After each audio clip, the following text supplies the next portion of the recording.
I do believe that I was destined to meet Dr. Elkwood. I was a surgical ICU nurse. It was my favorite job in the whole world. MRSA is a staph infection. It's methicillin-resistant Staphylococcus aureus.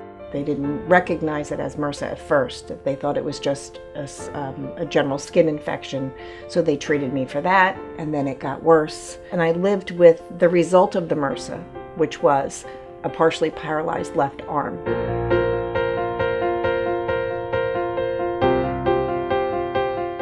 I went for one of my routine mammograms, and by the time I left there, I knew something was wrong.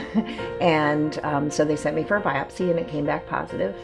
And from the minute it came back positive, we just decided to throw our shoulders back and put our head up, and decided that we were going to fight it. And the first thing I did was went to Dr. Chigaris, who works with Dr. Elkwood, and he discussed my options as far as mastectomies and so forth, and we'd agreed to do double mastectomy. So after Dr. Chigaris, I went to Dr. Elkwood, and that's when we discussed the reconstruction.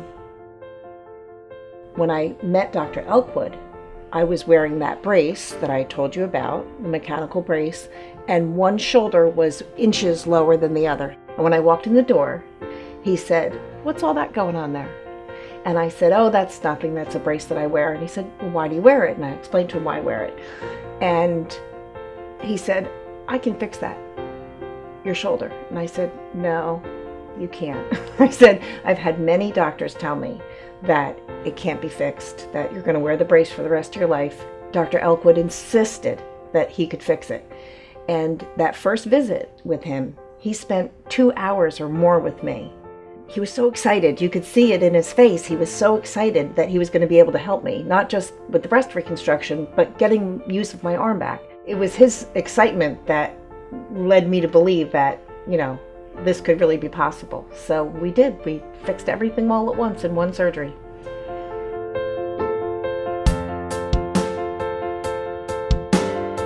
I had an arm that I hadn't used in 7 years, and he was able to fix that. And at the same time, he needed a medical illustrator.